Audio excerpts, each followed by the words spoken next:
Welcome back, everyone, to R2Kast number 112. On Monday there, we had Glenn Penlington on, which by the time this episode's released, tomorrow he'll be defending his British Still Timber Sports Championship. Got there in the end. Go back and watch that one, a really interesting one. And I did make sure to introduce Glenn by saying, some of you might follow me and know I'm quite good with an axe. This man is almost as good, which was maybe the oversell of the century. But yeah, go and check out Still Timber Sports and see what Glenn's up to there. The next episode after today's on Monday will be the 19th of June. So the last episode before the Highland Show. If you're a Highland Show goer, I'm sure you will see me. I will not be in the beer tent, obviously. You'll be able to see me there. I'll be there for probably 6 days doing a lot of things. SRUC, SAYFC, R2K, A-Plan Rural. I'll be doing a lot of things. So come and say hello. But I really wanted to get this episode that's coming out on Monday out before the Highland because it's with SAYFC's senior leadership team. So SAYFC is the Scottish Association of Young Farmers Club. And basically what they've done is they've had a bit of a reshuffle at national level and they've split up into 6 different national committees. Do I know them all? Finance, development and wellbeing, communications and marketing, competitions and events. Can't remember what bits I've forgotten here, but anyway, agri and rural affairs and another, international travel. And what that does is it makes it a lot easier for SAYFC and the senior leadership team, of which I am one as Vice Chair of Comms and Marketing, to sort of make that member-led experience better for the members. But having them on will open up quite an exciting opportunity for myself to basically film with every Young Farmers Club, district and region in Scotland. There is 73. It will take me some time, but with upload schedule that I have now, maybe not as long as I expect. So if you are listening and you're from a Young Farmers Club in Scotland, please get in touch, or England, or anywhere. Get in touch if you want to have your club on, because I do plan on trying to have absolutely every single one on, which should be really cool. So please get in touch and we'll get on to that. But today is also a very it's an interesting guest, but it's also quite an important guest, I guess, for myself. You've listened to a few of my podcasts at this point. This is 112. Number 62 was with my dad. A few other friends have been on, but today our guest is someone that I was actually a half best man for. Now you might ask, what's a half best man? Is that because you're very thin, Wallace? No, it's because me and Ewan were both Josh's best man, who is just currently shaking his head at the thin point, but that's fine. We're Josh's best man last March up in St Andrews, which was absolutely lovely, which I'm sure we'll get into at some point. But before we do, Josh, would you like to say hello? Hello, how are you doing? Just before we get started with another episode of the R2Kast, I would like to thank our primary sponsors, A-Plan Rural. A-Plan Rural are heavily involved on the social media scene in the ag space with 120,000 followers on Instagram. They use this following to host social media takeovers with farmers throughout the country to showcase their stories. They also post to their rural community blog with further stories about these people in the industry. On top of this, they like to support initiatives that are championing the British agricultural industry, such as myself. So thank you to A-Plan Rural for that. Yeah, good mate. Good to have you on. Looking forward to this. It's always, I've said this a few times in the last few episodes, we've actually had a few mates on, whether that's Ross or John, or now I'm co-hosting with Ed. I'd filmed this and maybe at the start I had friends on because I struggled to get people that weren't friends, and then you sort of get to the stage that you're big enough, you can have loads of folk on. Well, there's just something really nice about speaking to someone that, I was one of your best men, I obviously know you a little bit, but also to then sort of find more out about it. So is this a first for you? Done something like this before? No, I've never done anything like this before. It's definitely a first. A world exclusive for those of you looking for Josh. Now, some of you that know me and Josh, first off, I'm sorry. That's a great shame for you. I'll give you a little bit of background about Josh and I. Josh was a dweeb, and Josh joined the came over to Aaron and first year at high school. I don't think we probably ever spoke, but we did a wee bit here and there. And then we started to he was just very, very annoying. I can't stress how annoying this man was. And we were in maths class together and he just kept going. And does anyone remember in still game where Jack would be chatting, he'd be on and on and on, and Victor would be like, that's plenty. Quite funny. Yep. these jokes are quite funny the odd time. Now, Josh decided for the next few years to just try and create this annoying persona based on getting laughs out of me being very angry, because whenever I would speak, and I'm actually quite surprised he hasn't done it yet, he would go, or that's plenty, or some kind of nonsense. And somehow we ended up being friends, and he ended up being the head boy for the school, which was shocking. But I was his vice, and then he went on for Greece when we did the school play, and we took the N out of Vice. We added an N to Vice, and he became Vince, but it was a very small part in the play. And ever since then, it's just been a life of bullying each other, WWE, me being better at FIFA, and that's nonsense. So yeah, Josh, tell us about your background. Tell us about what was a young Josh doing. What was life for a school age Josh? School age, going back to primary school, or yeah, fire on. What was the intentions? What did you want to be when you were younger? At primary school, I was very, very shy, very, very timid. Wasn't until maybe even third or fourth year. One of the chemistry teachers asked me to go in a play because the lead dropped out, and it was like 2 weeks before the festival, and they asked me to do a play, and that's how I started getting into drama. And I credit that to gaining confidence.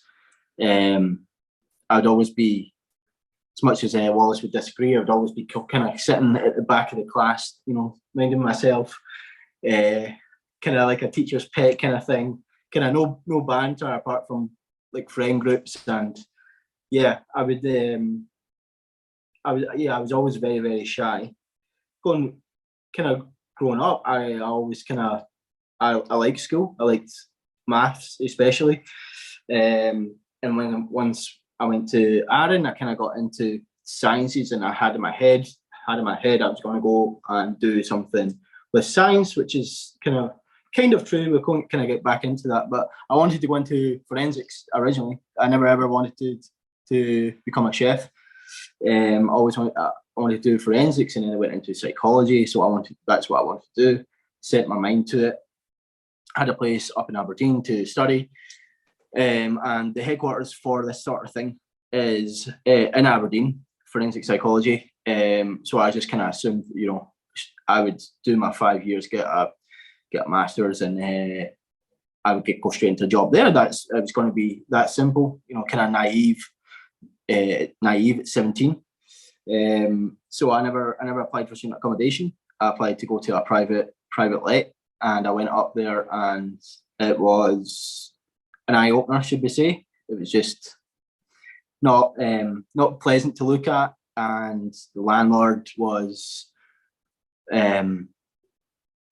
very, when I say aggressive, I don't mean physically, he just came across very aggressive. And I was like, no, I'm not doing it. So I went back home, back to Arran. I actually went back to school for another year to gain more qualifications, because in my head, that's what I was still going to do that. But I also thought, right, I should start making money for when I do go away. And so I went to school. I worked 3 separate jobs in 3 separate kitchens. And by the time the next summer came along, I love cooking so much. That's when I decided to apply to SRUC in Cleveland, and came up to Fife, and did 2 years of college, and I would never change my career now. I don't think I could, trying to describe it, I don't think I could be in an office all day. I don't think I could, do paperwork all day. I love what I do. I love creating new dishes. I love, interacting with some customers. I love learning how to run a business, things like that. I would never ever change my career now. It's quite cool how that happens. The amount of folk I've had on here, and did I think I was going to be a lecturer? Absolutely not. Like, there's this sort of it's a mentality. It's like almost like a pre-written narrative at school that you must know what you're going to do, and it's nonsense in a way. Like, yeah, some folk are going to be grand, and it's going to come 4th, 5th, and 6th year or whatever, and they know exactly what they're going to do to the day they die. Like, but I think we've got to create some kind of normality around well, maybe you'll just find out. Like, I remember when you were set on forensics and psychology and sort of the combination of the two, like there was no change in your mind on that. There really wasn't. But that's clearly happened. And I think it's quite important we push that. But I actually wanted to focus on one thing before we actually got to even post-school or anything like that. I can't have you on and not chat wrestling. Because, and the reason I say that, right? The reason I say that is I've had a lot of people on this podcast, as we know, probably almost 150 people. And everyone just sort of laughs at me when I say I wanted to be a WWE wrestler when I was younger, right? And I know you can't, you probably still take the piss, but you can't laugh because you were the same. There's one story I want to tell. Maybe you've got others, but do you think I know what it's going to be? It's either going to be Undertaker streak or when you broke my nose. That is insane. It was the Undertaker streak one, and then I was, as you were saying that, when he says, I know exactly what it's going to be. So, yeah, for those listening that like WWE, the Undertaker is certainly in my mind the man, right? Maybe not in everyone's, and fair enough, but would you still say Ric Flair? I was never Ric Flair, with Eddie Guerrero. Always Eddie Guerrero. You didn't take that as offensive as I thought you would. I thought you'd have bitten more for that one. No, it's okay. I'll get back for it later. I'm quite sure you will. But Undertaker at WrestleMania, which is like the flagship show, I guess, for WWE, had went 21-0. He'd never lost for 21 fights at it. Matches, if you say it's not fighting. And then there was this match, WrestleMania 30, against Brock Lesnar. For people that don't watch wrestling, have probably heard of, because he's UFC heavyweight champion. He was NCAA. I'm pretty sure he was professional American football at one point as well. He's done everything. But massive guy in the game. You would never thought he was going to be the one that was going to end this streak. So we were sort of just watching this as a good match, as it always is, Undertaker's match at WrestleMania. And then third F5, pin for the 1, 2, 3. And there's this famous meme that I'm going to guess most of you have seen, of a black guy with glasses that, what's the t-shirt? I can't even remember. And he's just like, well, that was Josh. that was Josh that night. And I can't stress enough how accurate that is.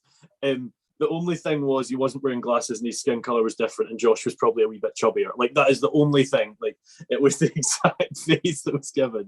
And I even said this at your wedding. Like, what was it I said? I was like, Leah, he looks at you. I can't even remember. It was something I probably got the speech around here anyway, but I'd mentioned that. But the other one that I do want to mention is Josh and I. Well, I'll actually let you speak more to why we were doing what we were. So I won't actually say about what we were doing at this stage with a fundraiser and that. You can talk about that side of things. But we were doing a fundraiser, which we'll get into. And he was just being that typical Josh. We'd been away from each other for a year. I'd done my first year at uni. And we were just playing about it. That was like the changing room, wasn't it? Yeah. And we're just wrestling. And I just maybe got a wee bit carried away. And like, I am a bit bigger than you. And I sort of like pushed it through you. Shut up. I knew you were going to say that. Like, threw you to the side and you clattered your face off the table. There's this photo of you and your nose is like proper curved. It's amazing. But before we get into sort of life in college and whatever, tell us about that fundraiser. That was good crack. So after I was raging about Greece, I thought, right, I can't let my acting career die like that. So I know we're joking about it, but we did a fundraiser that's very close to both our hearts. Wallace wanted to raise money for motor neuron disease due to his family member sadly passing away from it. And my uncle had multiple sclerosis. Luckily, he is still here, but it's both are horrible. You know, motor neuron disease tends to be fairly quick. You know, and a famous case obviously is Stephen Hawking, and sadly now more and more rugby players are being diagnosed. They're now putting preventions, but is that the right word? Preventions in the game to stop this from happening, which is obviously a huge step forward. And multiple sclerosis is a slow process My uncle was a very, very fit man. You know, he used to cycle all over the country. He used to do sailing, and you know, now he can't, you know, lift a fork. You know, it's kind of it's that from one extreme to the other. So we decided to raise some money for it. You know, I was still on Arden at the time, and Wallace was coming back from uni for the summer, so we kind of thought, you know, I was that whole year, as I say, for me was kind of. I take that. I never look back at it as my gap year. I took a year out to kind of, you know, party and work and, you know, do all these sorts of things. But, you know, I kind of, towards the end of the summer, as I said, I kind of made up my mind what I was going to do. I was going to go to college, and, you know, this was it. And I thought, right, we're not going to be, you know, close and seeing each other every day forever. So I thought, right, you know, we both lived in Greece. I did plays for the Lomash drama team anyway. So we kind of thought, well, why don't we do a play, raise money? You know, and Arden's such a small community, so everyone was so supportive. We decided to go to a former English teacher who is amazing. You know, she kind of gave us all these ideas of what to do and what play, you know, and she kind of kept us straight. You know, we made friends from being in school, doing drama. So we kind of, you know, everyone that was into drama kind of got involved, and, you know, no one was paid for it. It was all, you know, it was just such a fun thing to do. And we wanted to do something with a bit of a twist. It was in August. I had in my head it was going to be some kind of like panto. I think we were both arguing over one point who was going to be in drag. Were we not? yeah, and just to confirm, arguing who wanted to be in drag. Yeah, we both wanted to be Who wanted to be in drag. And can I just say, there is one photo out there that I'm gutted is not. I can't find it. I'm going to guess Jess has it, but I'm in stilettos, and oh my god, my legs look to die for. So I should have been the one, but you won in the end. It's fine. Yeah, but your cankles wouldn't have been good for everyone to see. Yeah, they weren't, in fairness. So yeah, I won, just like I win everything, you know, with Wallace. You know, I got to be in drag. Wallace was Jack. I was little Bo Peep. Oh my god, your voice still hasn't cracked. That's amazing.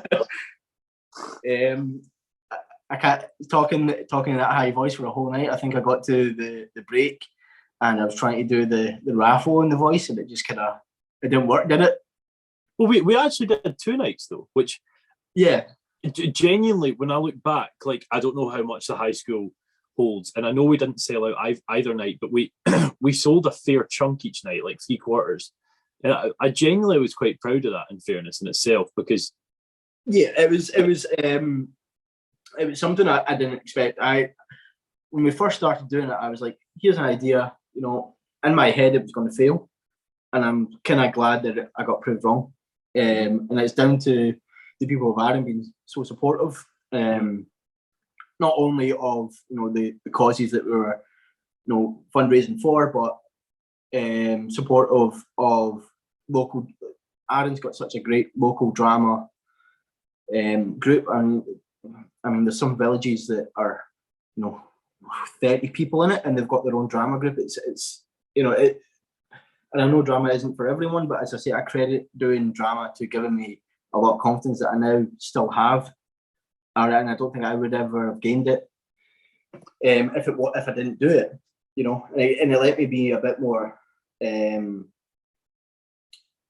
confrontational is the wrong word, but, you know, speaking up more, you know, speaking up for either I thought I was right in, say, some situation, or be more vocal in class or something like that. You know, it kind of gave me a thing to work towards. And only other thing I kind of did before that was, between first and fourth year, I arranged the click sergeant football for the school. Oh, you did? I forgot about that. that was the thing that kind of went round and got teams together, and money, and it went to a charity. So that was when I thought about, I used to do that, so why can't I, why can't I just do this for one? I only assumed it was going to be one night. It was great that we sold. I mean, if we only did one night, it would have been sold out. Yeah. If we did two, I reckon we maybe sold tickets to 400 people. Yeah, well, is it? I can't remember what size it is because it holds the whole school. So that was 300 when we started. Yeah. So I think it holds 300. 280. Probably closer to 500 people. Yeah. And it was so fun to do. It didn't. And I mean, I can't speak for everyone that was in the play, but I felt like everyone was included. Everyone was having a good time. It was such a fun thing to do, and it was something that we were using kids that were still in school at the time, but for us, it was never going to happen again. With that, with that group, we might. I mean, I know you've went on and you've done more things on stage, but that was my last time being on stage. Do you miss it? I do. I do. I miss. I miss the kind of. I always hated going on stage before. I like kind of nerves and things like that. I hated it. I hated waiting backstage. I was like always just wanting to go on and do it and get off, like kind of rushing it. But after a performance, there was nothing like that kind of adrenaline rush. I mean, it's that adrenaline rush. I can relate into my own job because you get such an adrenaline rush from a good service, So subconsciously, maybe that's why I like cooking so much, things like that. It's kind of weird how these things kind of play out. And going back to what you were saying about school, and in my head, when I came back from Aberdeen, I was a failure. I was going to, that was it. That was it. My life was over. And it was the same kind of thing, sitting exams and things like that. I was like, I need to do well, or I'm not going to be successful in life. And that was what's kind of drilled into me from, and I don't mean teachers, I mean from a school perspective of, especially at UK schools, if you, and my parents were, they had, trying to word this properly, they didn't have academic jobs, but they wanted me to have academic jobs. Yeah. They wanted me to. There was like, you're going to be a doctor. You're going to be, this is what you need to do. So I felt that pressure. I wanted to do well, and I wanted to. And as any kid does, you want to make them proud. I felt like that, and I think, without being too nice to you, I think you're the first one that kind of opened my eyes a bit more to being like. And I mean, I know you don't mind me saying, but your exam results weren't exactly the greatest. No, I mean, was it fifth year? I failed everything, I think. Yeah, and I remember you being like, "Oh, it's not the end of the world," and I'm thinking, I couldn't be like that. I couldn't do it. And I mean, look how successful you are now. Look how happy you are now, rather than being in a job that you don't like. You're doing a job that you love.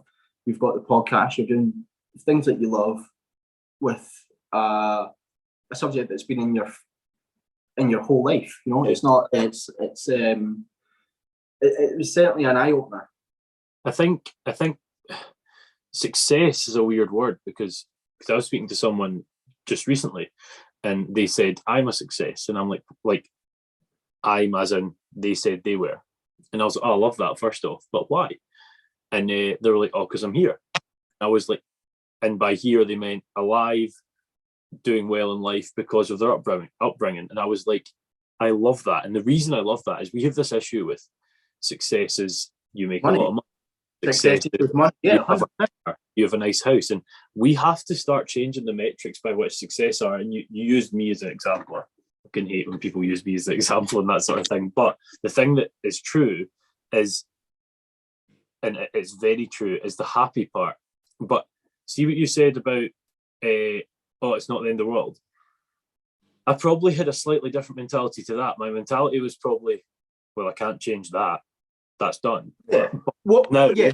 let's go do that. But I've always, and it annoys people around you. It does annoy people around you, having the mentality of, well, it is literally done. I can't do a thing about this. Let's not forget, let's not care about that. Let's use it as a catalyst to change. But like, yeah, I've seen some fantastic folk, minds, whatever, like really go downhill because of this. Well, if everything doesn't work, it's a failure. And it's like a scary concept. And I very much lead my life and probably spend a lot of time in the classroom sort of creating almost a he's an idiot type feel, because it makes people realize that everyone's normal. I'm seen as a lecturer, so I'm an influence in that side of things. And if they see, I would just like to quickly interrupt the show for a minute to give you some extra information on our primary sponsors, A-Plan Rural. A-Plan offer bespoke cover for farms and estates the UK over, and will give you tailored insurance for anything on the farm, from your old workhorse tractor that's been around 20 years or a fancy new and exciting diversification. And as a teacher, it's as a lecturer, you're making yourself human, and I don't mean that for all teachers, but certainly from my point of view, teachers were highly academic. They're teaching as their life. They didn't have Mrs. Jane or whatever, that's who she is. She didn't have 9 till 4. That's but that was it for her day, 9 till 4. Yeah. She goes home, she's got kids, she's got, she likes to go for a drink and listen to music. She likes, these sorts of things. But we hold teachers to such a high standard. Yeah. And then look at what's happening now. Look at all the teachers striking now because they've been paid peanuts for so long. And now I was one of them. and it's thinking about the pressure that you put these teachers under. What you expect them to do? I mean, I'm talking about Aaron here because I know this school size is completely different. But in Aaron, you're responsible for 30 people succeeding. 30 people getting an A. Whereas being a bit more realistic, 5 of them are going to get an A. 15 people, and that's okay. But but people have got in this mindset like A's. That's all that matters. It's. I never had any A, not one at all. Probably given the fact I just said A is incorrect. It's proven why. But I never had an A until my second last submission in 3rd year at uni, and that's including school, everything. It really doesn't matter. But speaking of school, college, and whatnot, tell us about your experience when you stayed at college at SRUC. Yep. So I went to SRUC Elmwood, and again going back to teachers. My lecturer there was very quickly. I went in with the mindset that I was the best, and that's the wrong mindset to have in any situation, because you're just going to get put down, and it needs to happen, and it happens so much in kitchens nowadays because kids don't want, because they're closing. I'm trying to put it into words, like cooking courses are going to college is great, okay, and I'm not saying don't go to college, but from a chef point of view, you're much better going in as an apprentice or a commis chef, doing you do 2 days at college and 3 days in a professional kitchen. Going to college, and the lecturer said it himself, he's like, I can only teach you what I've been told to teach you. It's like, I'll teach you stuff you'll never use again in your career, and I'll teach you stuff that you'll use every day in your career. Mm-hmm. But I'll teach you the same amount of times. So going in, filling a fish, you're going to use that quite a lot in your career. But going in and making, this was 7 years ago. I was at college now. going in and you're making a dish from the 1970s, or things like Van Dyken a tomato. Van Dyken is when you get a plum tomato and you kind of do like a zigzag on it. It's how they used to present it. Oh, yeah. Like a cooked breakfast. Do you see that anymore? You know, like things like that, you know? I would just like to say, my mum will be listening and she does that all the time.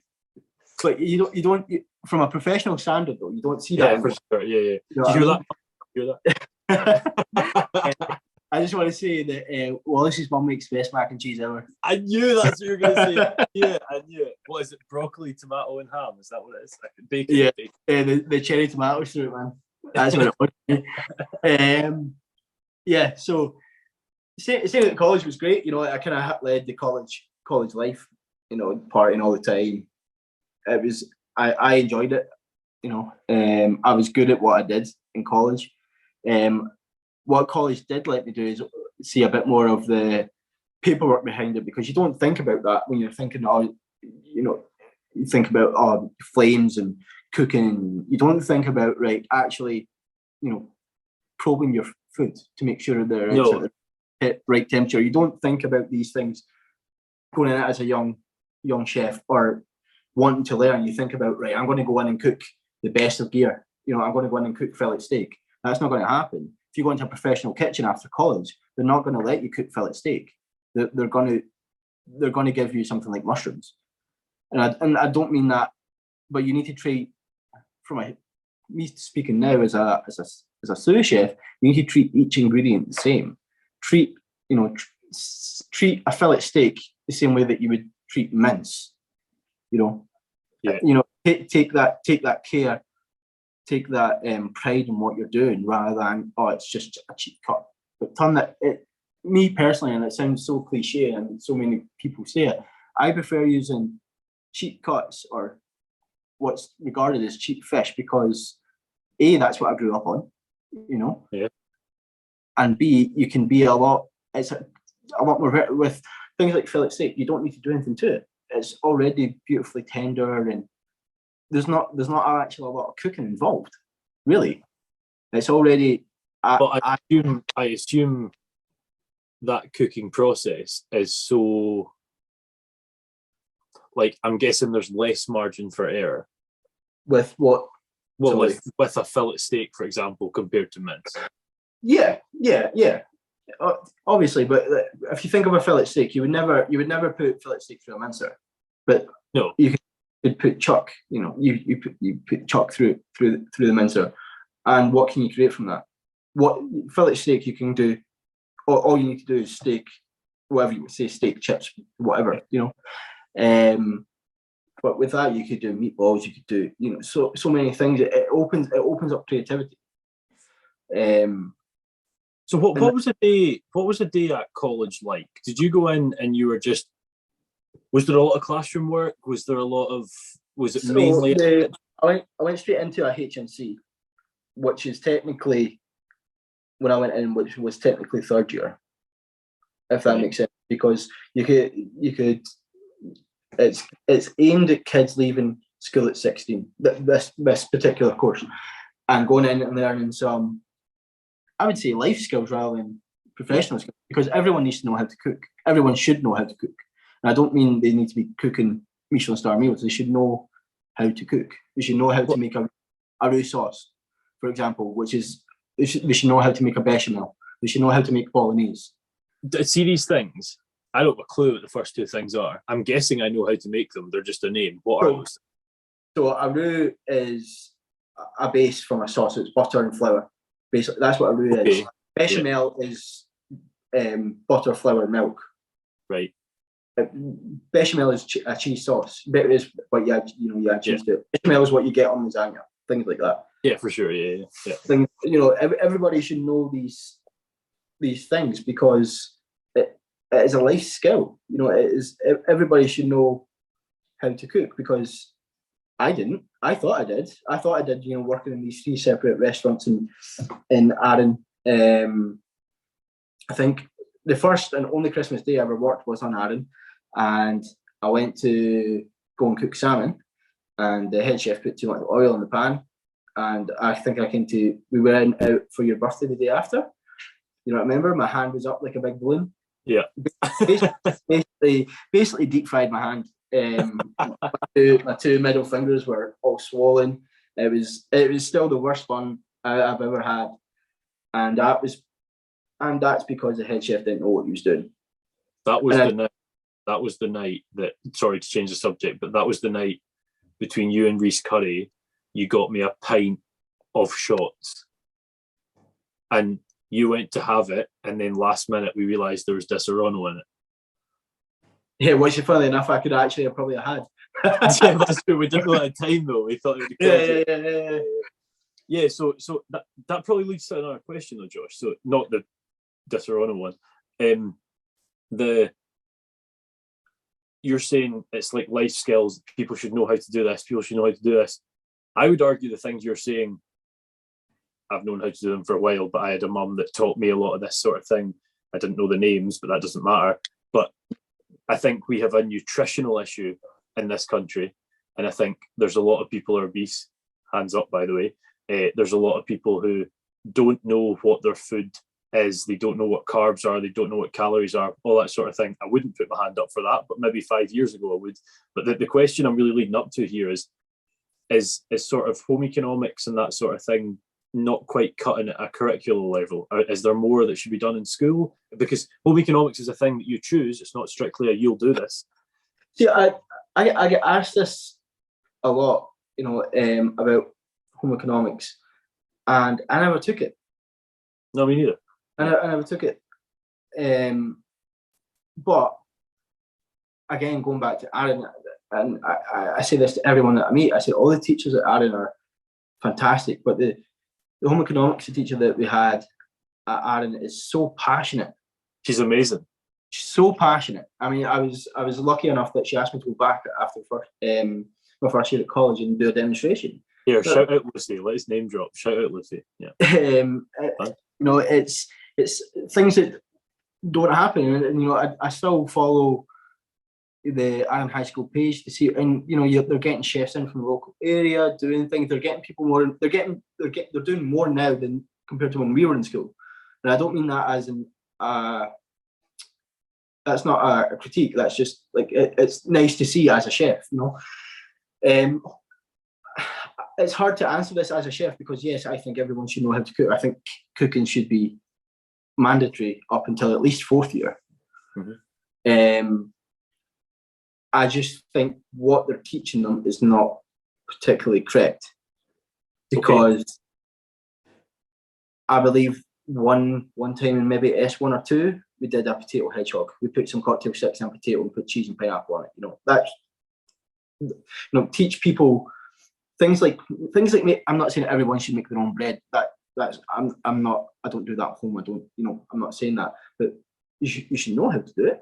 But even like I guess the potato hedgehog maybe you should have fun sometimes. But like how to make mince and tatties, how to make like chicken pasta or pasta. It doesn't have to be anything fancy. Like making your own bread's pretty advanced in some ways. It just needs.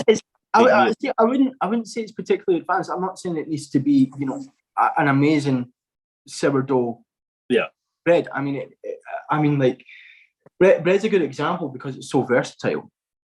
You've got so many different types of bread, right? Pretty much all of them have got the same ingredients, just in different quantities. That's just science. That's all that is. That's just all that is. It's just knowing what to do at what stage. Yes, I think they should know how to make meals. They should know how to identify, if they came across strange foods, food. Allergies is a good one because I know quite a lot about it. But especially with having Darren having to allergy train her on the main 14 main allergens. But if you come across something you've never had before, don't either like shy away from it, but you're meant to either put it on your wrist for 20 minutes, see if you come out a hive or whatever. We had to do this for egg for Darren because we thought she had an egg allergy. So you put it on her hand for 20 minutes. You then put it on her chin for 20 minutes if there's still no reaction, obviously. And then you put it on a lip, and then you give her like a minuscule amount. And then it's allergy and intolerances are different, but if you don't have these things, you will get an allergy. And I say someone that's lactose intolerant and someone that's allergic to dairy are two completely separate things. Yes, yeah. It wasn't until recently I have an anaphylactic allergy to peanuts. I used to be allergic to all nuts, but I kind of grew out the rest of them. But I thought anaphylactic allergies were very common. It wasn't until I started, allergy training dairy and going to the nutritionalist that I found it's extremely rare. It's very, very rare. And peanuts seems to be the most common for anaphylaxis, which I don't recommend, by the way. It's horrid. Not horrid. Nice. No, it is horrid. The last reaction I had was the worst one, and it was crazy. But anyway, so going back to what you're saying about home economics, I think they should teach more, but the teachers don't control that. Yeah, absolutely. It's the same way with the lecturers at college. They're told what to cook, and it's all looking now. It's looking now at where food's going. To what we will be eating in 20 years' time. The education is almost 25 to 30 years behind of what's actually current right now, and it's made by people that are. Yes, they're academics, but they're not chefs, or they're not, in my opinion, you would never get, someone that doesn't know anything about chemistry to teach a chemistry class. Why would you do the same about cooking? Because that is very true. Yeah. And it's A for safety, B because, it's good to have, trying to explain it in the right way. It's kind of difficult, but yeah, it's made by people that have never had to cook in their life, or never cooked to a standard, or have never been a chef. And I find that bizarre, especially maybe not at high school level, fair enough, but at a college level, made by people that have never cooked before. And a lot of it is all, especially going into HND. HND, my project was to design a kitchen, which I found very, very interesting. But at that time, why do I need to design a kitchen? It's not why at that point in my career. Why do I need to design a kitchen? You're not going to go straight into a place where you're designing your own kitchen, are you? You're going to work in various. Are you strictly You're not strictly learning for tonight, though, are you? You're learning for Yeah, but what I mean is. It's going to be. I do know what you mean, though. I do know what you mean. Yeah. In 10, 15 years' time, what they taught me is going to be outdated. It was already outdated when they were teaching it. True. It was like the things like what they were saying, and just to state as well. A lot of people don't know this, but Scottish food hygiene laws are some of the strictest in the world. Right. Can I just try and show off? I want to see if I know one thing here. I've got a feeling. You're going to say I'm wrong. I've got a feeling meat products have to be cooked to 83 in this country, but in England it's 76. No, that's wrong. Damn it! Am I close? No. Oh, damn it! I thought I'd done really well there. I was really proud of that. Cooking anything high risk should be above 75. Reheating anything should be above 82. I wasn't far off. That's Scotland and England. But a good example is fridge temperatures. And this is going into a more sciencey side of it. In Scotland, fridge temperatures need to be between, can't be any higher than 5 degrees. Right. Whereas in England, it's 8 degrees. That feels quite warm. 8. Going into pastry, when you go into to do a pastry section, chocolate can't be 5 degrees. It just doesn't work. It doesn't work to the standard that you want it to. Yeah. Put it that. So you need to work around it. Obviously, you don't. The law is the law. You work to the law. Yeah. But there's so much more that you could get. You could do so much more. And I know it seems only 3 degrees, but those 3 degrees open up a whole new layer of creativity. What you could do, especially in pastry, I would say, especially in pastry.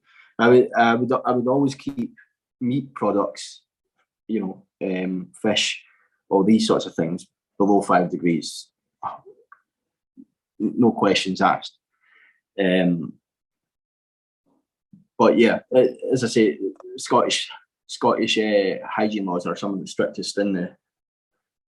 That's interesting. I didn't realise that. I know sort of in this country we've got quite strict laws in general, but I didn't realise it was so different. It's not. I know it sounded negative. It's not necessarily a bad thing, but I mean, for people that then go over to America and they see things like lobsters displays without any, it's not got any storage. It's just out, and they'll think, "Oh my god, I can't eat." Well, you can, because the science and how it was cooked allows you to. Yeah. And it's like, oh, I'm not eating that. Then it kind of puts people off food. For sure. Yeah. And I think a lot. I think you touched on it as well. A lot of, I would say, the UK in general is ignorant to other food. They know what they like. They don't want to try anything else. They don't. I like my salmon black. I like my steak well done. I like, and you're never ever going to change these people's minds. But it's, for me, I feel sad for them, because it opens. You've just limited yourself for if you ever do go traveling. You want to experience going to. I always go back to when I went to Portugal, and me and Leah were sitting on a small 30-seater restaurant, but it was overlooking the beach, and we got a whole turbot roasted on the bone, and a bottle of red wine. It was it's, you can't beat it. Mm-hmm. But a lot of people think chefs need to be you need to do this with the food. You can, if you've got the right ingredients, let the ingredients do the talking. Mm-hmm. And I don't That's mean that. cool. I don't mean that. I mean, all that turbot was done was cooked with a lot of love, and a lot. And I know that, again, that seems cliche, but love and attention. Nothing else was added to it. All they did was score the skin and roast it, probably in something like a pizza oven, mm-hmm. or a barbecue. But that's all you need. And it's different. You could then take that same turbot that we just had, that was moist and flaky and delicious. You could then go to some other restaurant and they've took it up and put it into a fish cake. It's for people that don't want to eat, or for people that don't want to explore food. And it's difficult for me to say, because I am a chef, but food is a massive part of my life. It's a massive part of everyone's life, but you should definitely know what you eat. As you're saying, know what you eat. Know where your food comes from. Yeah, definitely. I mean, I try and say that quite often. I can't agree more. Tell us about sort of the process of, you sort of touched on it here and there. Well, sort of speaking about it for the last 10 minutes, but more sort of how the progression works. We talk about Commie, we talk about sous, all that sort of thing. I don't know who sous are, and I don't know who Commies are, but no, I'm only joking. But what is that sort of progression? How does it work? If someone's out there and they're thinking, oh, this story sounds class, I'd quite like to become a chef. How would that process go? So this is where we get into problems within the industry, because you could be a head chef somewhere, but a chef de partie in somewhere else. And what is chef de partie then? What's that? Chef de partie is like middle. Okay. So it goes commis chef, demi chef de partie, and then it goes like senior chef de partie. So and different. A lot more than I realised. Not every place follows the same hierarchy. Yeah. sometimes it's a sous and head chef. Sometimes you've got a sous, sous, head chef, executive chef. Okay. It's things like so. It's executive chef is like, you know, at the top of your game, and then you've got things like chef. People call themselves chef patrons, which is technically more like a chef owner. I would say people use that term for. But yeah, this is where there's problems in the industry because people, especially in rural areas of Scotland, they will go to one restaurant, they will work in that restaurant their whole life. So all they know is that restaurant. All they know is the 9 dishes on the menu. All of a sudden, they're head chef. They then go somewhere else, say it's maybe a bit more upmarket or whatever, and they can't cut the mustard with the chef de parties or even the demi chef. I kind of learned this because I was at a chef de party, and I went down to Midsummer House in Cambridge, which is a 2 Michelin star place, and I thought I would fit right in, and they ran rings around me. I was so grateful for the opportunity because they allowed me to do everything. They allowed me to.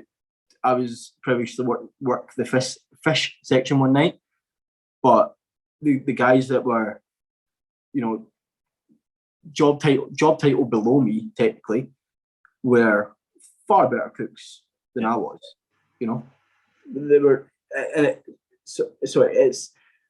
I always say to people that are looking to get into the industry, stay until you find your end game, what you want to do or how you want to run.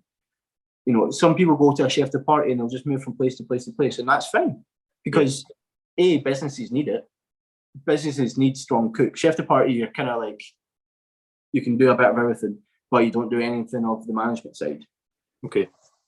But you can run sections, you can, that sort of thing. Chef de party, yes, chef de party is kind of like mid-range, as I say. Yeah.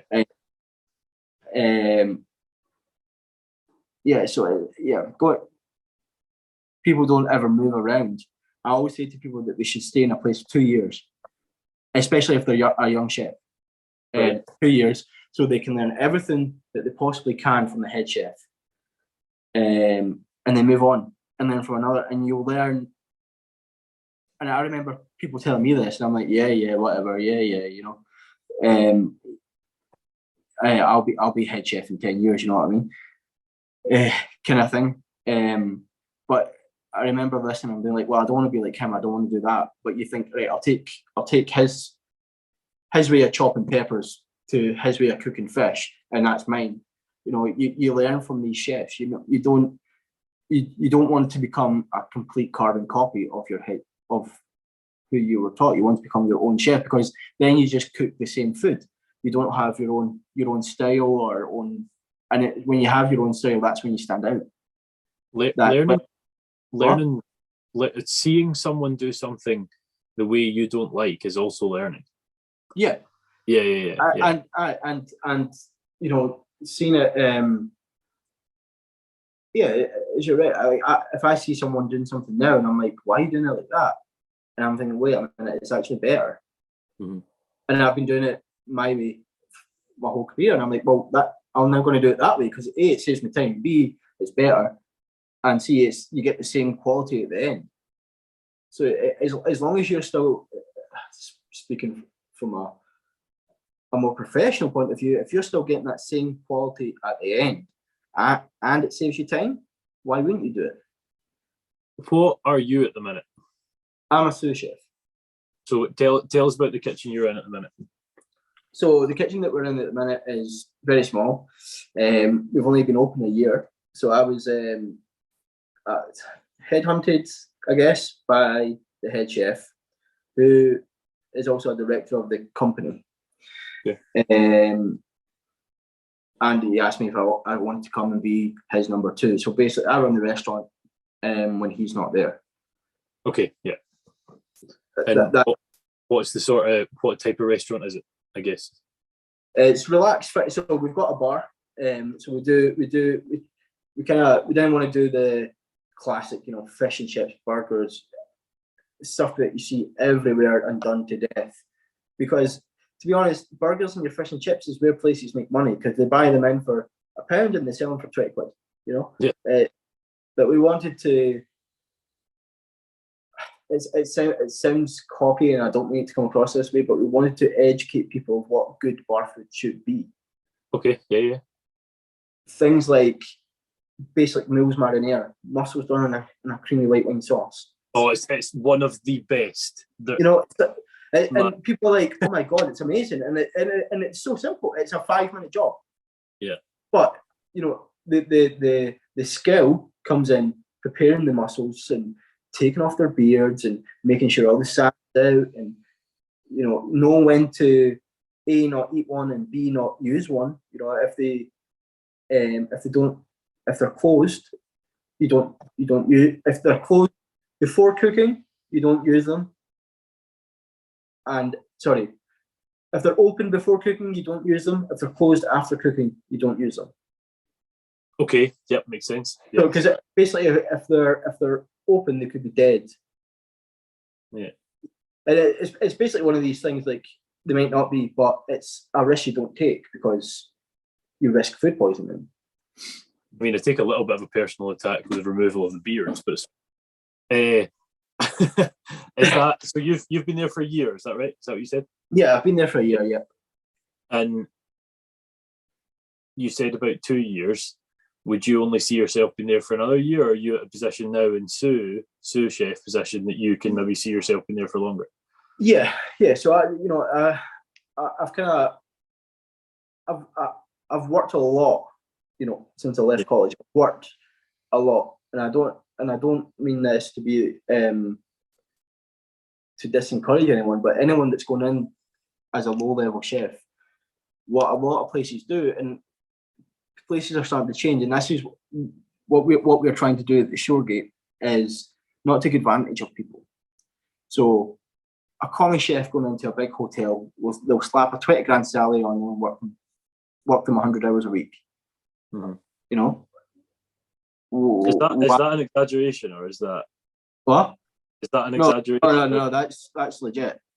That is when I was working before, I would do 100 hours a week. I would go 3 weeks without a day off. And that was 20 grand. Yeah, something, if not less. If not less. Oh my God!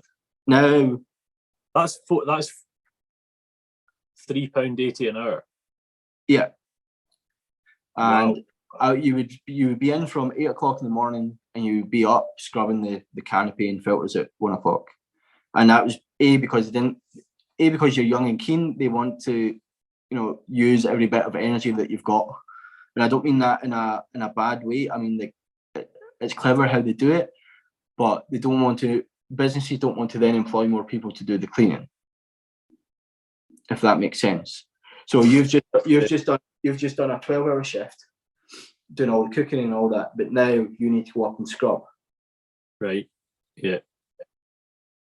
I mean, you could say the argument is it's your mess, you should clean it up. I understand that argument, but then don't expect me to do another 14, 15, 16-hour shift the next day. Yeah, I agree. The next 3 weeks, you know, it's crazy. That's bad. Yeah. And it got to a point when an eye opener for me was I didn't realize how much I was working. When Darren was born, legally you're meant to get a week paternity leave. I got asked to go back after 3 days. Is that the place you're in it? I take it not. No. I got asked to go back after 3 days. I could have said, yeah, and I never got paternity pay and things like tips. We never got tips from that place. Let's say you're a female, how quick would they have asked you to go back?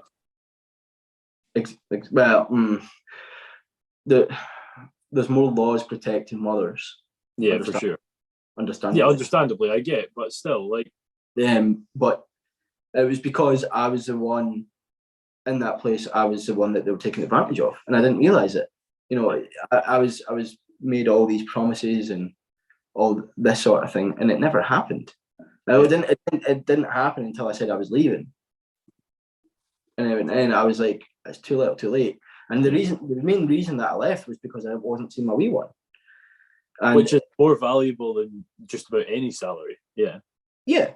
And I kind of, people have got this view of the hospitality industry of, oh, long hours, family time, but why does it have to be like that? Why? It doesn't have to be. So what's your sort of hours now then? Sort of interest. So I work Thursday to Sunday. So Monday, Tuesday, Wednesday off. Before I would be finishing at like 1 o'clock in the morning. The latest I finish now is like 10:30, 11 o'clock. And I still do 13-hour shifts, but it's still only 52 hours a week. Yeah. It's more than some jobs, but it's a hell of a lot less than what I was doing, and I'm getting paid more for it. There's probably something in there, isn't it? It's almost like we have it in farming, this sort of idea that if you're not working a million hours, you're not working. Like 52 hours is still a lot of hours, and that's, so you're saying only 52 hours because of what you were doing before. That's that's a common argument that Leah brings up. Leah works as a nursery teacher. Yeah. She's on a 36-hour contract. That's still that's part-time, but no, that's a full-time job. I think 35 by definition is that's a full job. And it's like this whole, same in any industry, but you get a lot of chefs that are like, oh, there's a lot of testosterone, should we say. Yeah. A lot of like, oh, I did this, so I'm the big man kind of thing. It's outdated. It's kind of just boring now. What if you go and look at any successful place right now? If you go and look at places that have got one Michelin star or more, or 4 rosettes or more, go and look at what their staff are like. They're happy. Right. Okay. You know what I mean? They're happy. See, in my head, someone that's working at a Michelin restaurant is going to be stressed to the hilt. That's interesting. The job is still stressful, but it's a kind of stress. I'm not tired as much as I was. I'm getting to see Darren, and I'm on a good salary. It's not. Yeah. Going back to what we kind of were talking about before, that's success. Yeah, 100%. 100%. I'm happy in my job. I'm happy in my work-life balance. That's, what more could you ask for? I agree. But I completely agree. Could you, because it's not something I fully understand. I understand it is actually Michelin, the tire people. That's all I know. Can you explain Michelin stars and what was it? Was it rosettes? Is that what you said? Yeah. Yeah. I hope you've kicked your feet up and got comfy and enjoying another fantastic episode of the R2Kast with another really interesting guest. I would just like to quickly take another second to plug the sponsors of the show today, the Scottish Farmer, and I would strongly advise you to go out and pick one up this week and see even more of the fantastic people that are in our industry. So the rosettes is a weird one because you need to buy them. Oh, okay. And I don't mean that, but if you're not at the standard, say you can't just go and buy 5. So rosettes you got to 5, Michelin stars you got to 3. Rosette, if you go and be like, oh, I want 5 rosettes, it doesn't work like that. You can't just be rich and have them. No. Yeah. Okay. Got you. No, but you need. The way that I view, I was obsessed with all this when I was younger. I was going to go work in a Michelin. I have worked in a few Michelin places now, but that's what I was going to do. I was going to go and run a Michelin place. That's when that was what I wanted to do. And the people that do it are dedicated. Yeah, they are at the top of their game. There's no doubt about it. But with rosettes, you need to pay to get into their guide. So this is AA rosettes, right? It doesn't mean you're not a good standard. When I say that you need to buy them, that's not what I'm saying at all. But why should you pay to get recognition? Michelin's a bit different. Michelin, you invite them in, and their criteria is a lot longer. So you could get 3 rosettes, but you still couldn't get 1 star. Right. If that makes Yeah. Michelin is more about the experience overall, wine list, seasonality in menus. Rosettes is more dedicated to the food. So does Michelin even involve sort of quality of front of house service and that sort of thing? Once you get like to 2-3 stars, absolutely.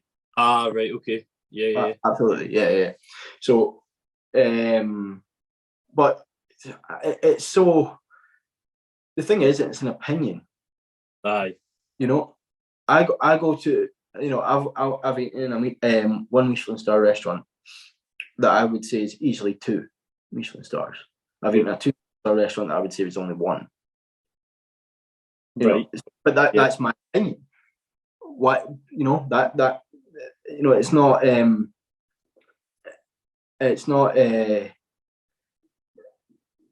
lot of people get, myself included, a lot of people get wrapped up in it. It's like if I'm not Michelin, I'm not a good chef, I'm not successful. It's not true. It's just not true. I think the point of that is I didn't realise just how exclusive it is. Like, how many is there in Scotland? Michelin star restaurants? It's the restaurant, isn't it? It's not the person. Yeah. So yeah. I mean, don't quote me on this. I think there's 7 or 8 1-star restaurants. But that's the point. Is if we're not talking like 200. No.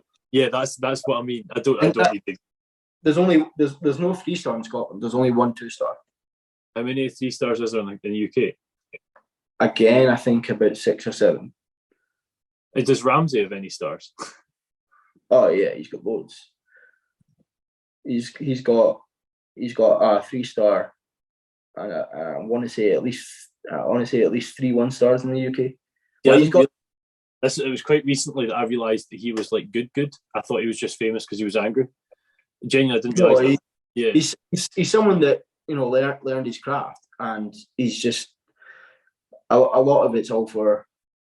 A lot of what you see on TV is not actually him. You know what I mean? For sure. Yeah. He's what he demands from his. He's got his own academy for chefs now. You know what I mean? Yeah, for sure. So yeah. Ramsay's a weird one. He's producing chefs for the future. He's building chefs in his vision, what chefs should be.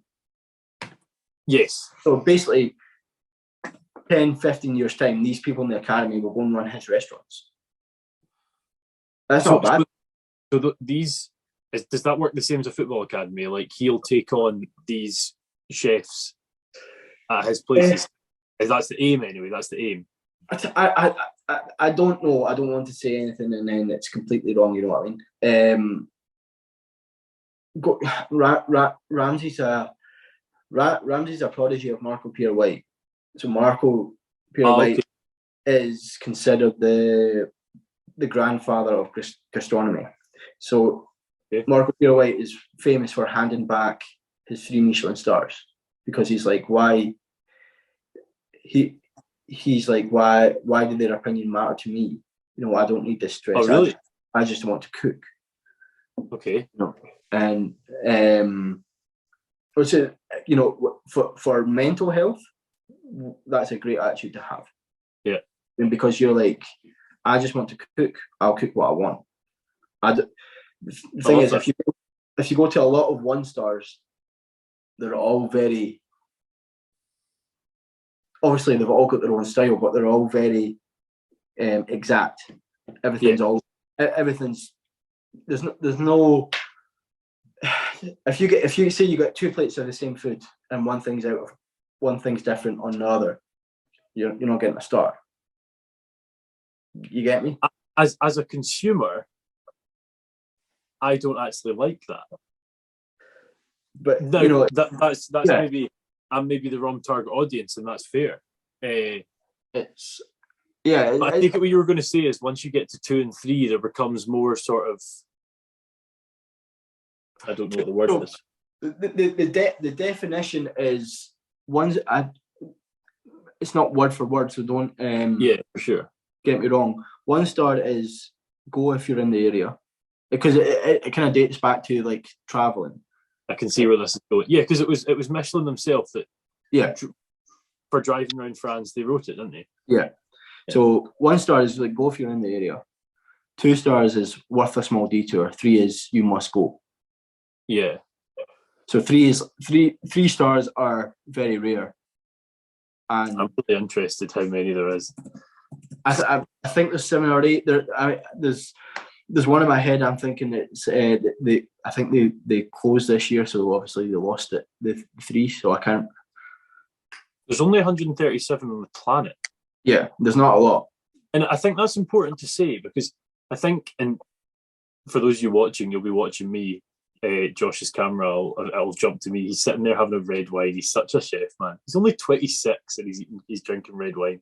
Anyway, I think that's important to say, because I think in general we've heard of Michelin stars, whether you're into chefing or not. It's like a thing, like, you know, maybe that's wrong. But I think in general we've got an idea, but to understand just how elite that is mental to me. It's absolutely mental. And like, as I say, it's opinions. So, you know, people complain. You know, people complain, like, if I buy I go back to fish. If I buy a piece of cod for £3 in the supermarket, right? Why does it cost me to £35 for a cod dish in a restaurant? If you think about it this way, you used petrol to go and get that cod. You used gas and electric to cook it, or whatever, you know. You used cutlery and plates, so the deterioration of that, things like seats, and then you've got overheads as well, wages and VAT and all these sorts of things to pay for. But going back to Michelin stars, it's only, you could go to a 1-star restaurant and a 3-star restaurant and prefer the 1-star. It's how you value food. As I say, it's only an opinion. You could go to Gordon Ramsay's and be like, I'd rather go to the 1-star restaurant. I don't think a lot of people would, but I'm just saying, like, as an example, it's how you value food. You go to Gordon Ramsay's, you're paying maybe £600 for 2 people.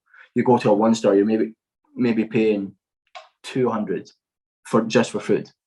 So, and I think there's something to add there from my perspective, not as a chef, is I have heard so many people that go for, let's just call it, for the sake of the discussion, an eating experience. Yeah, they go for a place that's that. It's not going somewhere to get full. And they're like, oh, I came out and I went and got a chippy because it wasn't enough. And I'm like, but if you're focusing on going to this place to get full, you're going for the wrong reasons. You know, like, I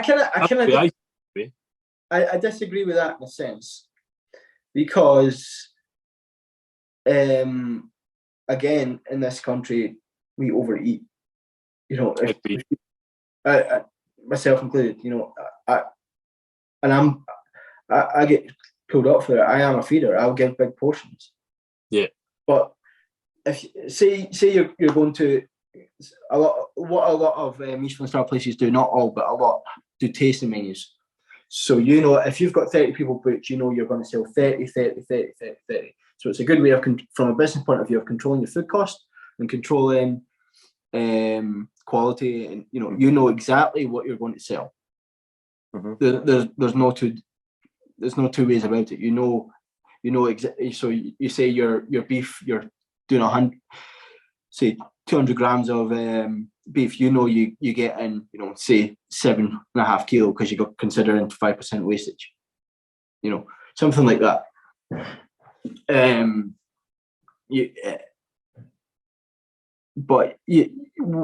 If you go, anyone that's went for a tasting menu, right? You normally say it's a 6-courser, right? You normally get bread, canapes, starter, intermediate, fish, meat, dessert. Okay, so they're like 7. There you go, 7, right? And you ask anyone, they'll probably always remember the fish dish more, for the sole reason, as in fish. If you think of your hunger, you're eating your bread, you're eating your canapes, so your hunger is kind of mellowing out at the fish dish. Then you eat your fish dish. I'm starting to get a bit full. You're eating the beef. You're eating the beef because it's in front of you, but you're like, I'm actually full. So you always appreciate food more. You always appreciate food more when I was putting a new dish on the menu, and I ate it, and I was like, I don't like it. And the head chef was like, eat it tomorrow, make it one tomorrow morning and eat it again. And I was like, holy, like, then I liked it. And I was like, oh, wow. Like, what, like, he was like, it's because you're hungry. So what's the last dish that you came up with? What's the most recent one you've came up with that you've put on a menu? I'm working on one at the moment for vegans, funnily enough. Okay. But the last dish that went on was a lot of the main courses now in fact, a lot of the menu now I've got a great input in. So I would say that my favourite one on the menu at the minute is the cod dish. So it's just a simple roasted cod. We smoke it slightly in applewood. So it's basically just like chips and fry it and make And it's just, you don't want to overpower it, but it's just to give that kind of tinge. And then it's with langoustine bisque, sunblashed tomato fragola, and coriander oil. It's just utterly bliss, man. That sounds so good. And then just to elevate it, there's pickled surf clams. And then just for freshness, orange segments. Right. So okay. It's very very rustic. That's only 5 elements, but bisque takes a day and a half to make. All these sorts of things. It's one of these things where I'm now at the stage of my career where I want to make my service easy. So because service certainly in the hot side of it is where the skill comes out. Yeah. And because you've got the skill from your previous experiences of making sure the prep is right. Yeah. So you taste everything. You taste everything that you make. Taste at different stages. It's like curiosity. If it's like adding salt and lemon and sugar to things. What does that do to it? How does it change it? It kind of these sorts of things. And in the bisque we add a little bit of vanilla. All right. Okay. Yeah. And it's just wee things like that kind of just it makes it last longer on your palate. Yeah. Here, it's so interesting. Genuinely so interesting. As someone that's always been interested in making food, but never to high level. Yes, I've worked in kitchens, I've made foods and whatever, but nothing like that. It's really interesting to listen to. But I'm going to give you a little quiz, a 1-part quiz, and don't feel any pressure that you have to get it right because it's quite a specific little bit of knowledge. I've just looked through all the Michelin stars in the world. First off, do you know which country has the most? I want to say France. Yeah. So France and Monaco between them have 31. But what is the, I guess you would say, longest standing 3 Michelin starred restaurant? Longest it's got to be in Paris. It's certainly in France, yeah.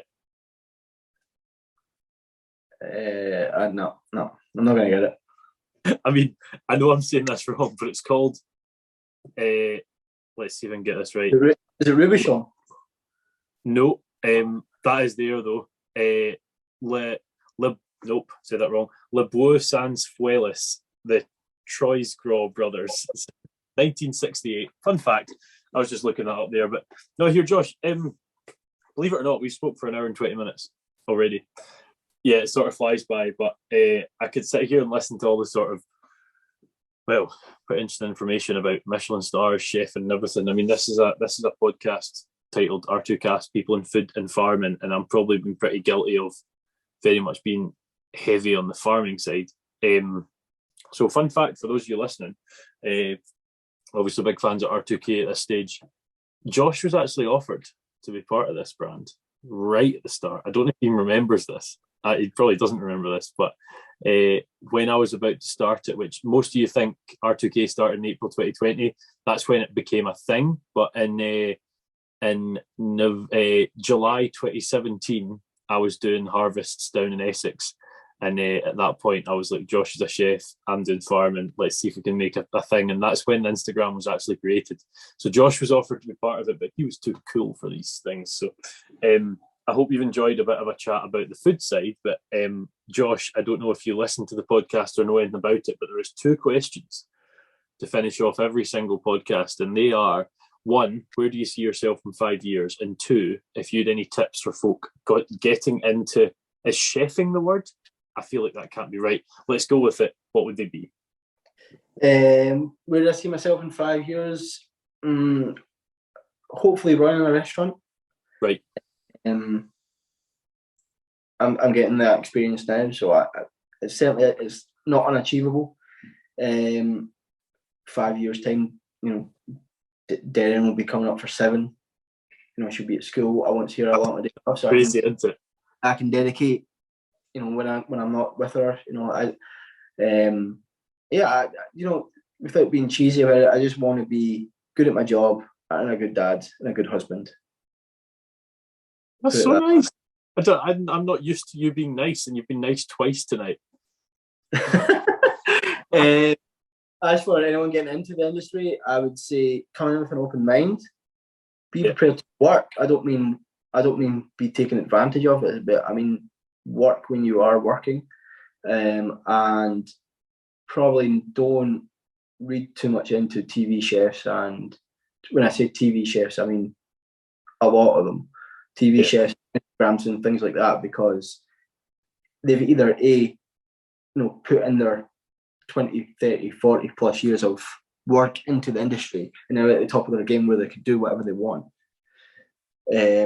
B, I would probably say this more for the Instagram chefs, and I'm like, it's not how cooking is. It's not what cooking is. It's not. Or even like TikTok. I mean, you see some things that it angers me. Certainly angers me. Yeah, it's just come in with an open mind, and you'll only learn as much as you want to. Put it that way. I like that one a lot. Yeah. If you're, agreed. Sort of looking at enjoying the process as much as becoming that head chef. Like you've got. Yeah, don't tie yourself down. Don't tie yourself down to one place. A lot of people will come in and be like, I don't want to do pastry. For me, pastry was out of the question. I wanted to cook all the fish and all. Pastry is probably my favourite section. Yeah, the pastry you were showing me when you took me around to the last kitchen you were in. Yeah. And I'm good at it. Put it that way. Yeah. Probably now I don't get to do pastry a lot, but when I do, I appreciate it more. Yeah. In fact, with all cooking, I'm cooking. I'm cooking every day at work, but I'm cooking less in the sense of I've got more responsibilities now. I've got staff members to look after. I've got to, I'm learning all about the financial side. So what's cooking like at home for you? I don't cook fancy. I'm not like, it needs to be like amazing meals. It needs to be what I want for my whole thought process when I'm home for Darren is it needs to be nutritional. I don't want Darren growing up on stuff that I grew up on. I don't want to grow up on chicken nuggets and McDonald's. Sure. She's grown up in McDonald's. It's just Josh McDonald. That was pure even for you. I want to explore her to different foods at a young age. I mean, we were out. My mum came up last week. Got a couple of disposable barbecues. I cooked some mackerel on the barbecue, some nice bowl of mussels, and Darren was loving it. I do love mackerel. Love it. Things like that. Just good food, just honest food is probably the best way to describe it. There's nothing wrong with mac and cheese, but don't buy it out of a tin. Yeah, and also don't have it all the time either. For instance, we had mac and cheese. We had mac and cheese tonight. Yeah. I make the cheese sauce. I make pasta. Was it as good as my mum's? Well, Leah doesn't like the cherry tomato, so I couldn't do it. Oh, gutted. Laura, you should be making Josh's and Leah can have one. I'm going to ask you one more question. I don't normally ask questions after those last two, but it's more of a statement. Tell us what it's like, because you are relatively new to it. Let me get this right. She'll be, don't say, I can do this. She'll be 20 months on the 25th of this month. Yeah. Yep. What's it like being a dad? Because to me, you're an idiot, right? But you then became a dad, and it was mad. It's so cool, and it happens often just to see that change. What's it like? It's I mean, she was a great baby. I always think that she did the whole kind of sleeping thing backwards, because when she was a baby, she slept right through, and we were like, did we wake her up? Did we not? You know, like what did we do? Like, do we wake her up for feeds? Because everyone's saying, oh, babies got up every 2 hours for a feed, and she was sleeping 8 hours at the time. And I'm not saying that to be like to what is the solution there? Well, we asked the health visitor, and they were like, well, she's sleeping. There's no problem. Fine. Yeah, that's what I was thinking. But I was worried then. I don't know. It's the most rewarding thing that I've ever done. I am constantly trying to improve aspects of my life so that I can be a better dad. And I mean, ways that either my childhood never lived up to it, or, like, for example, when I was a child, I worked from a very young age, and I don't feel like I had much of a childhood. I don't mean that, and I don't mean that as a negative, but I mean as in I always thought I was more mature than I should have been from the ages that I had. You know, I had a lot on my shoulders from a young age. I don't want to be, you know, I don't want Darren to be stressing about anything until she's old enough. You know, things that I don't know, I'm teaching myself. You know, I am hopeless at DIY.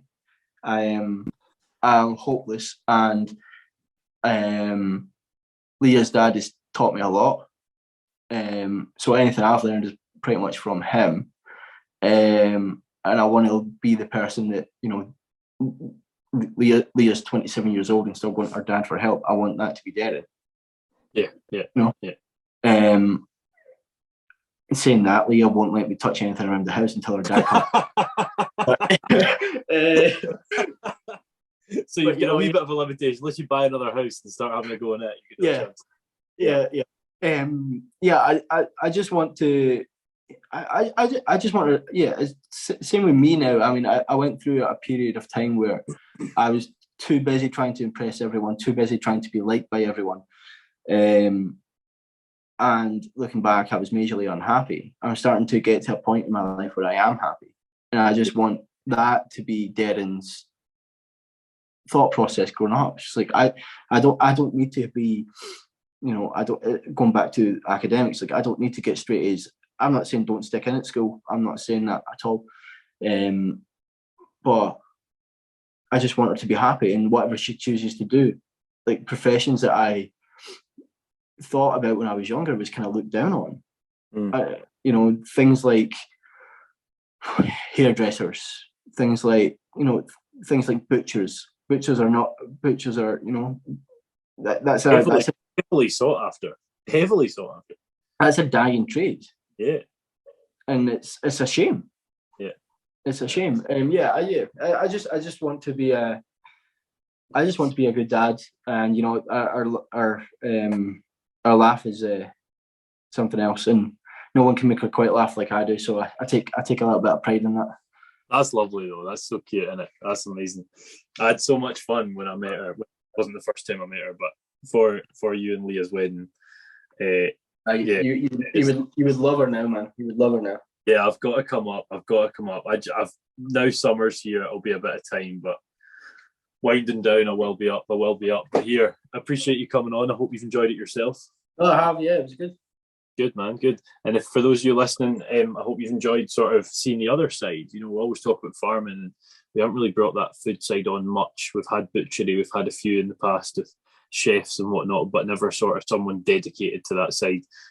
So it's been fun having you on, Josh. And if you are listening and you're interested in young farmers, you're interested in getting into that side of things, which by the way, it's June, it's not by the May anymore. You have absolutely no need to be involved in farming to get involved in young farmers, and that's coming from someone that did not join until 25 and is now part of a national committee. And I cannot stress how good it's been for me, even at that stage where I was very much established in my career, established in this industry, and I've still been offered some fantastic opportunities. You can start at 14, you can start at 29, and there's so many brilliant things you can do. So have a listen to that, which will be our Monday coming. We'll then be at the Highland Show. There will be one released during the Highland Show. I don't think many folk will be watching it in the first night, but it will be coming out soon. So thank you very much for listening, and we shall see you for the next episode. See you later on. I hope you've enjoyed another excellent episode of the R2Kast. I just want to take this moment to quickly thank our primary sponsors once more, A-Plan Rural. If you follow A-Plan on social media, you'll see the work they're doing to really promote British farming and back our industry. It's been a pleasure working alongside A-Plan Rural so far, and long may it continue. The values of A-Plan Rural runs perfectly in line with the whole mantra of Rural to Kitchen, and I'm glad to have them on board. Check them out on Instagram at A-Plan Rural and on Facebook at A-Plan Rural Insurance. See you for the next podcast.